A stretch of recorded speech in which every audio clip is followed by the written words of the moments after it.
Abandon hope, all ye who enter here.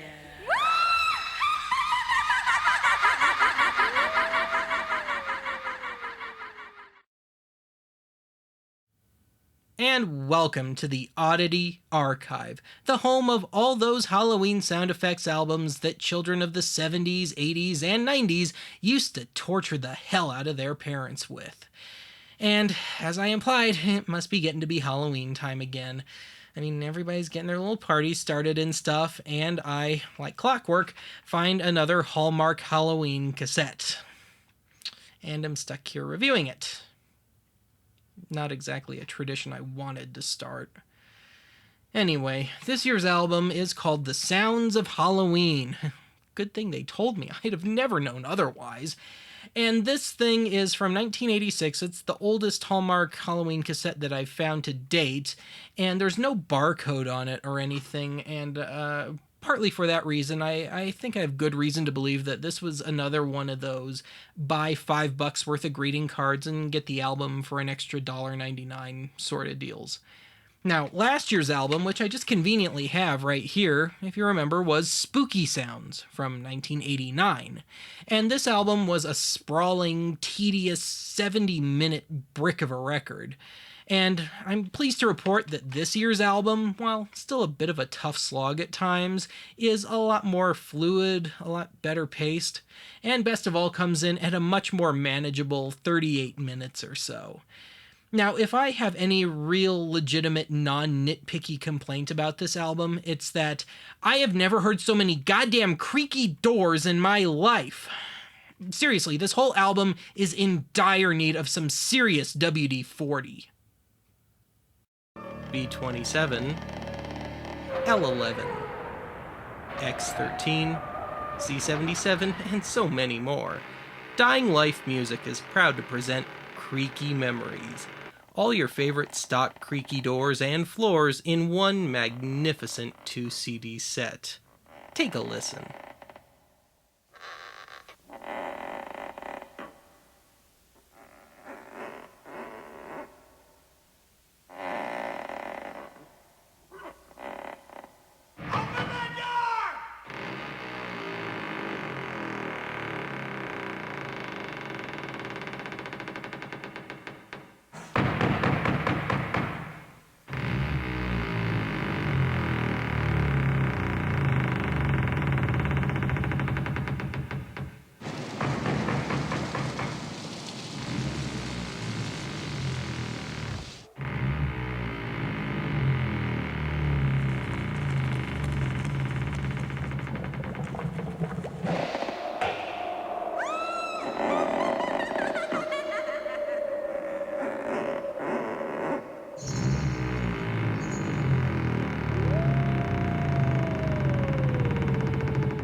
Last year's album, Spooky Sounds, had its first side devoted to just a crap ton of seemingly disparate little vignettes and sound effects and stuff. And this year's album actually kind of follows more the old school sounds to make you shiver formula. I dredged this up just to make the reference.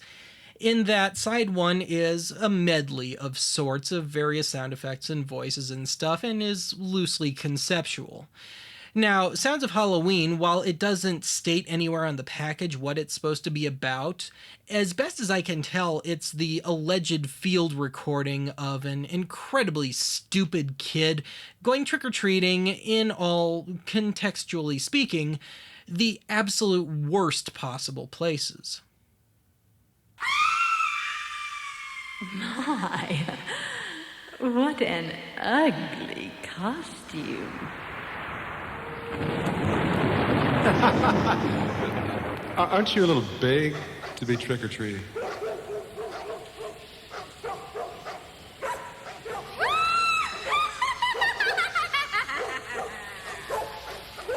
Give me your treats, or else.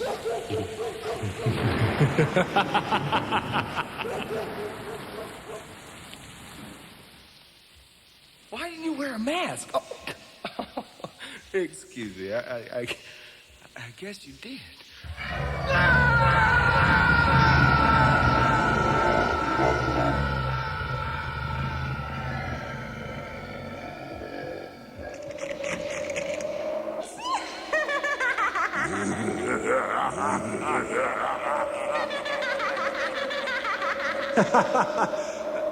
Aren't you a little big to be trick-or-treating?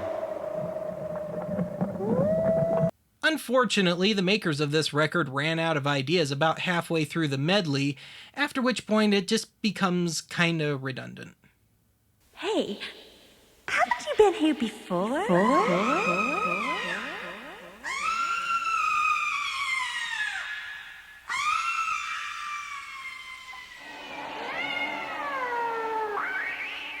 Haven't you been here before?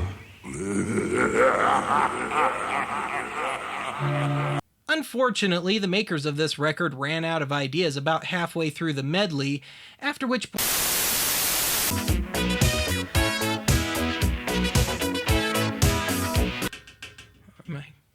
Okay, sorry about that.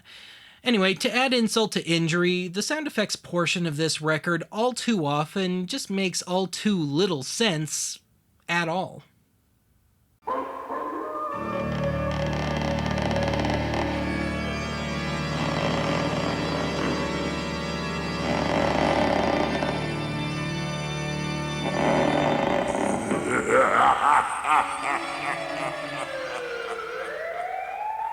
Good evening. Good evening. Good evening.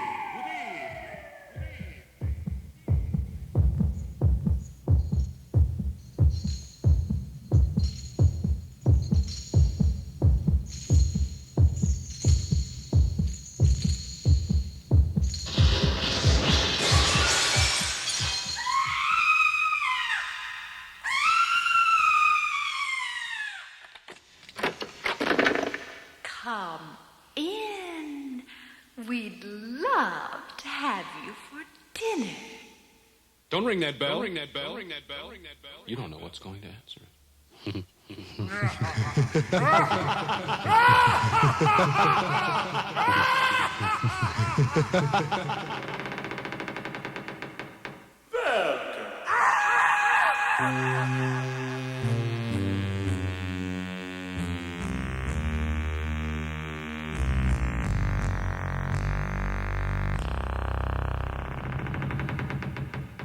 Good evening.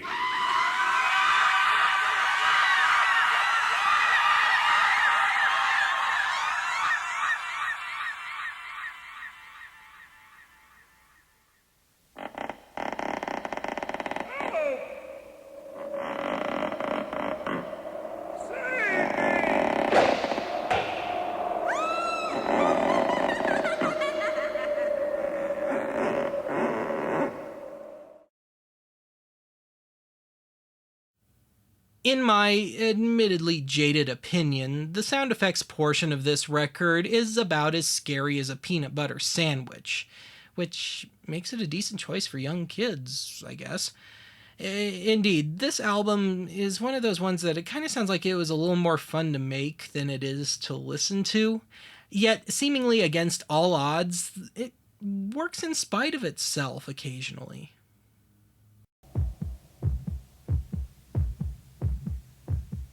Beware of this house.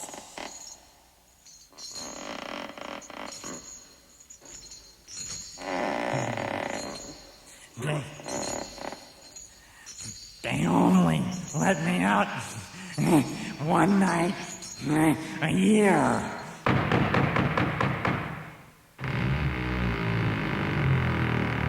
And another rather perverse delight of this album, if you will, would have to be by way of some just god-awful tape effects. Didn't the other kids tell you not to come here? Go back before it's too late. Go back.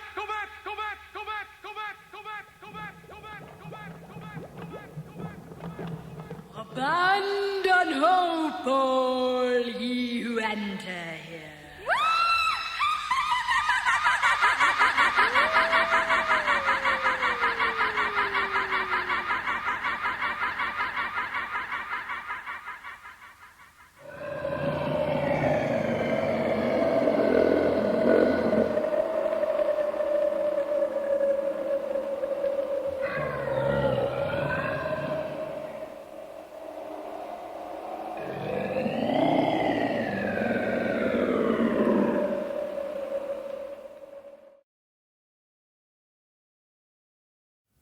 Like Spooky Sounds, side 2 of this album is devoted to some sound-alike covers of some very well-trodden Halloween standards. And this cassette only rounds up 5 cuts, but each one is more predictable than the last. I mean, we're talking Monster Mash and Ghostbusters and Thriller, that sort of thing here. And so, if I have anything nice to say about these songs at all, it would have to be about the rendition of Ghostbusters specifically, in that it's inoffensive. And better yet, it's not the 7-minute jammed out version we got stuck with last year. If you're seeing things running through your head, who can you call? Ghostbusters! An invisible man sleeping in your bed. Ow, who you gonna call? Ghostbusters!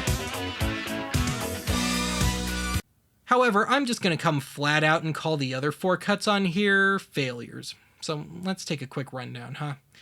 First up, you've got Thriller, which is sung by a woman who sings in the same ballpark as Michael Jackson pitch-wise, but just has none of the range or power that Jackson did.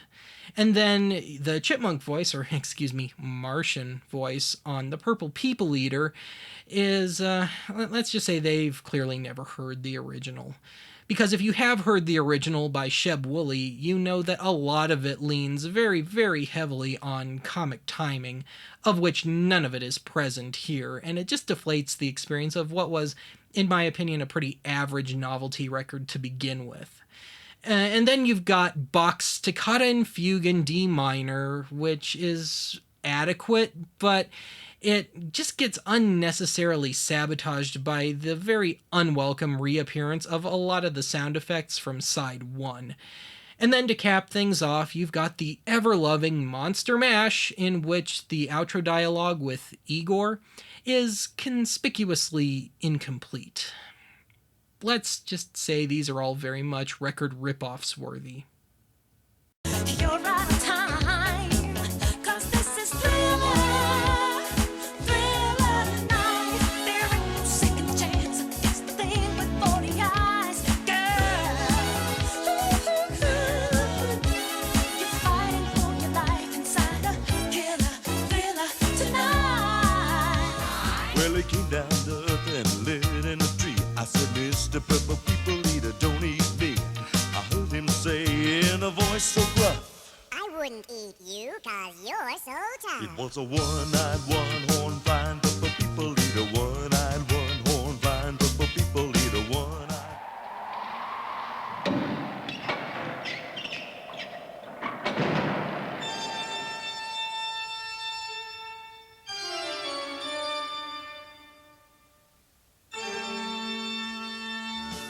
Then you can monster night. Easy, Igor, you impetuous young boy.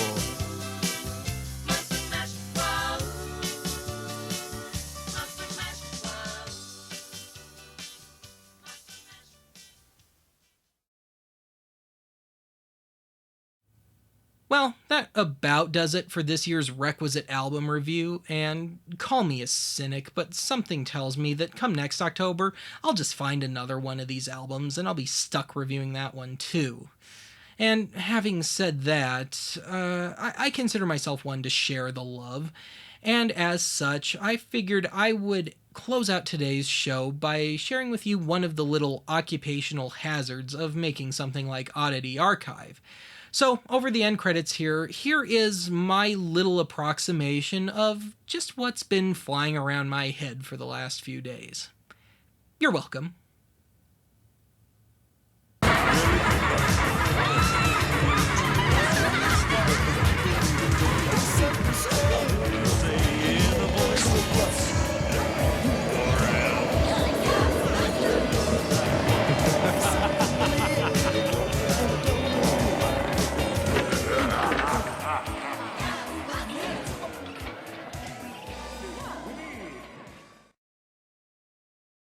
A wop bop a looka laka bim bam boom. tequila.